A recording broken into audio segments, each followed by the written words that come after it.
ہاں سر، چھوٹے چھوٹے سے جیسٹرز ہوتے ہیں، اور یہ بچپن کا جو ہمارا ورلڈ ویو ہوتا ہے مذہب کا، عبادتوں کا، وہ ان سے بنتا ہے۔ بچپن سے جو نماز کے باب میں مائیں بھی جب وہ کہتی ہیں کہ اٹھو نماز پڑھو، اور اس کے اندر ایک سختی درشتی کا پہلو بھی ہوتا ہے اور تنبیہ کا پہلو بھی ہوتا ہے، اور ساتھ ساتھ یہ ہوتا ہے کہ اللہ تعالیٰ عذاب دیں گے، پھر جہنم میں جلنا تم اگر تم نماز نہیں پڑھ رہے۔ تو یہ پورا کا پورا جو کانسیپٹ ہے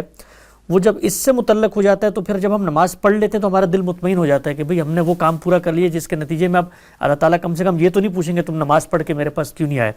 تو آپ کو یہ لگتا ہے کہ ہمارے ہاں جو،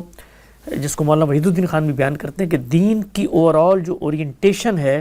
وہ آخرت کی ریلیشن میں نہیں رہی، بلکہ وہ ایک قانونی تقاضے میں ڈھل چکی ہے، جس کو پورا کر دیا تو بس آپ سمجھیں گے کہ آپ کا کام ہو گیا۔ یہی عام طور پر مرنے والی امتوں کا رجحان ہوتا ہے۔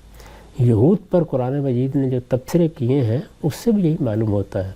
مسیحیوں کے ہاں بھی یہی چیز ہوئی، یعنی عبادات، اللہ کی بارگاہ میں حاضری، آپ مسجد میں گئے ہیں، آپ معبد میں گئے ہیں، یہ ساری چیزیں ثواب حاصل کرنے کا ذریعہ بن کے رہ جاتی ہیں۔ یعنی ان میں جو اصلی مقصود ہے، جو اصلی پیغام پوشیدہ ہوتا ہے، اس کی یاد دہانی کی ضرورت ہے۔ یہ بتانا ہے کہ یہ سب تم کیوں کرنے آ رہے ہو، تمہیں کیوں بلایا گیا ہے،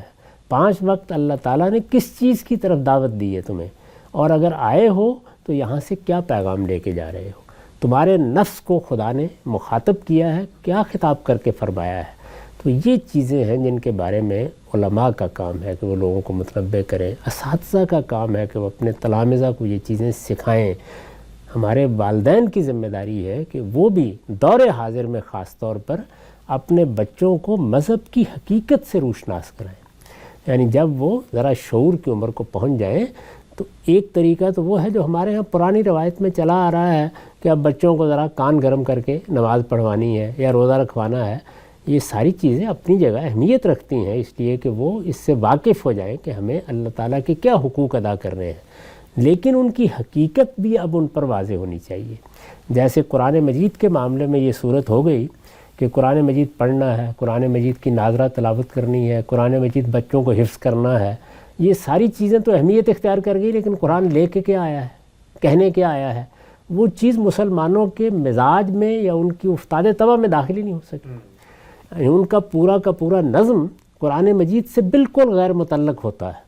ان کی سیاست، ان کی معیشت، ان کی معاشرت، ان کا میل جول، ان کے آداب، ان کا ایک دوسرے کے ساتھ معاملہ کرنا، ان کا دین کو پیش کرنا۔